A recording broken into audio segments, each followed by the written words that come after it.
It's not been a carefree summer for Europe's coastal regions, but for this group of friends in Catalonia, even a partial lifting of COVID restrictions means they can return to their favourite hobby, boat fishing in the rich Mediterranean waters of Cap Creus.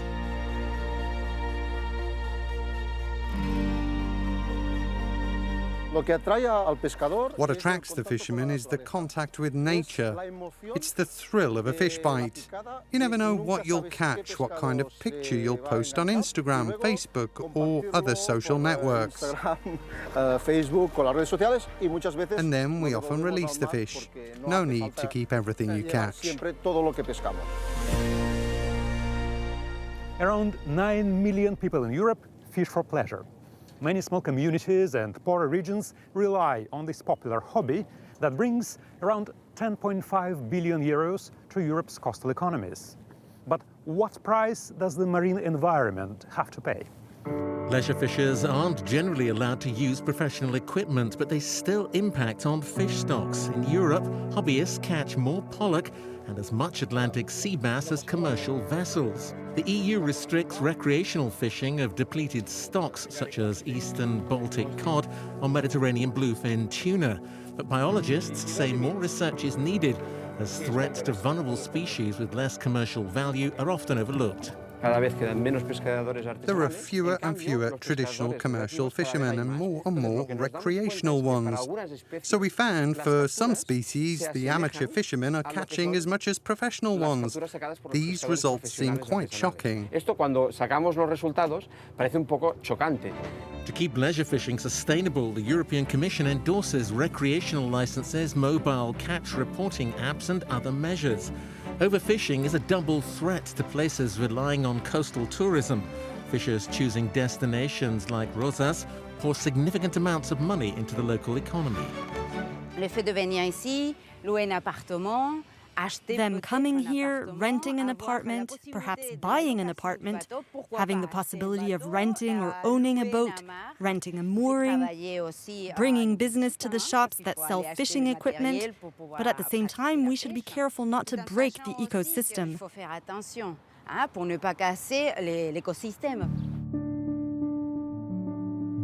Boat fishing trips cost hundreds of euros and are considered a luxury, but shore angling is attracting people of all walks of life. Josep Lloret, a researcher studying recreational fishing in Europe, conducts regular interviews with anglers to better understand why, how and how much they fish.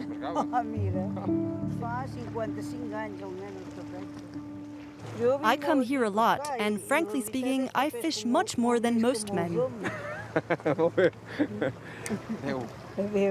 In many places, coastal angling doesn't threaten vulnerable fish species as much as boat fishing, even if anglers don't typically release their catches back to the sea. Bonjour, monsieur. Yes, I eat them anyway. It's not just to catch them and throw them away, I eat them. For many families, particularly in less economically developed areas, angling is more than just a pastime. We see so-called subsistence fishing, people who aren't indulging in a hobby but are getting some fish to feed their family. We don't have much data for these kind of fishermen, but they are also very interesting. Who knows what the future will look like after the COVID crisis? Maybe we'll all end up fishing from the pier, including us biologists.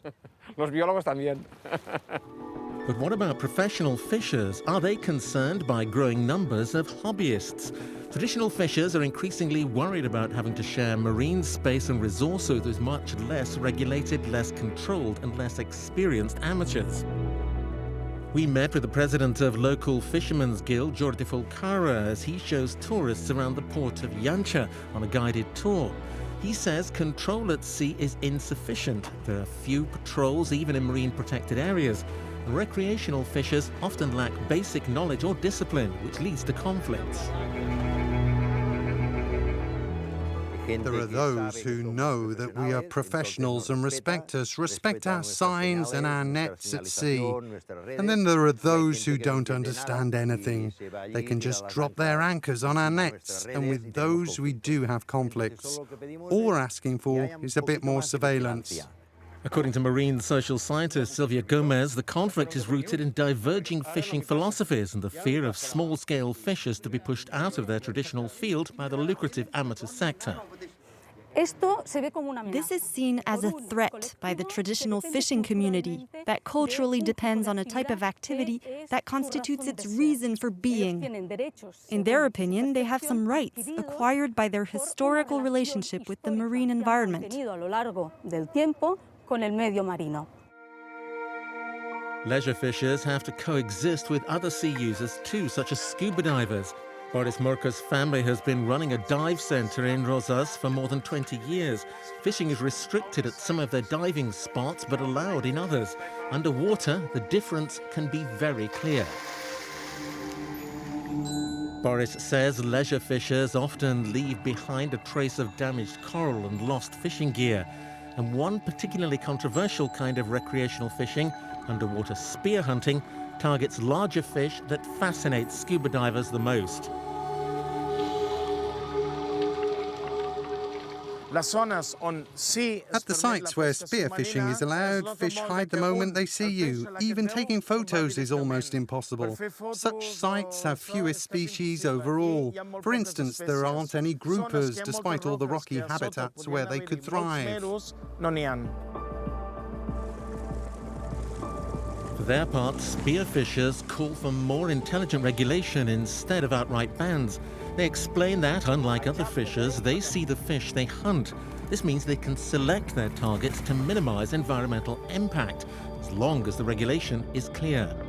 If professional and recreational sea users find a way to share its resources sustainably, everybody would win.